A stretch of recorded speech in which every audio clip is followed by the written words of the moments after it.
以往嘅黃金週咧，朋友圈刷嚟刷去就係去車展睇新車啊，或者去樓盤睇樣板房咁，個個咧都忙住晒車晒樓喎，講嘅就係面子工程。但係今年嘅5日咧，最火爆竟然係兩樣嘢，第一個就係廣州藝術博物院嘅一念敦煌石窟藝術大展，第二個咧就係天河體育中心嘅咖啡文化季啦。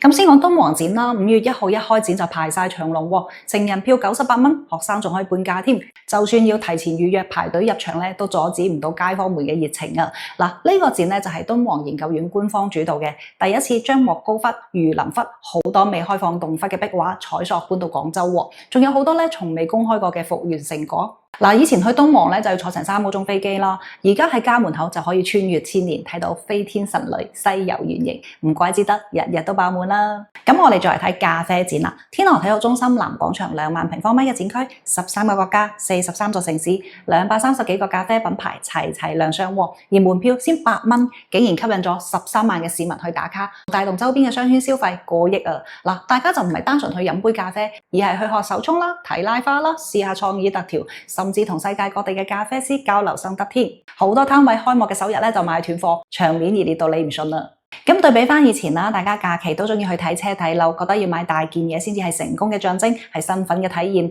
但係咧，今年5日更加多人願意花百零蚊睇展，花幾十蚊飲杯精品咖啡，追求精神上嘅滿足喎。嗱，呢個唔係消費降級啊，而係消費升級，由買擁有變成咗買體驗喎，俾面子變成咗悅自己啊！美團嘅數據都話啦，今年5日深度文化遊嘅人次咧同比增長52.3%喎，大家中意住耐啲、玩耐啲，唔再中意特種兵式嘅打卡啦。其實呢個轉變都好正常㗎，物質生活好起身之後咧，大家自然就會追求精神層面嘅富足啦。以前咧就講究衣食住行，而家多咗詩同遠方，仲有杯好咖啡嘅寫意，呢種消費觀念嘅升級，先至係最值得開心嘅事啊！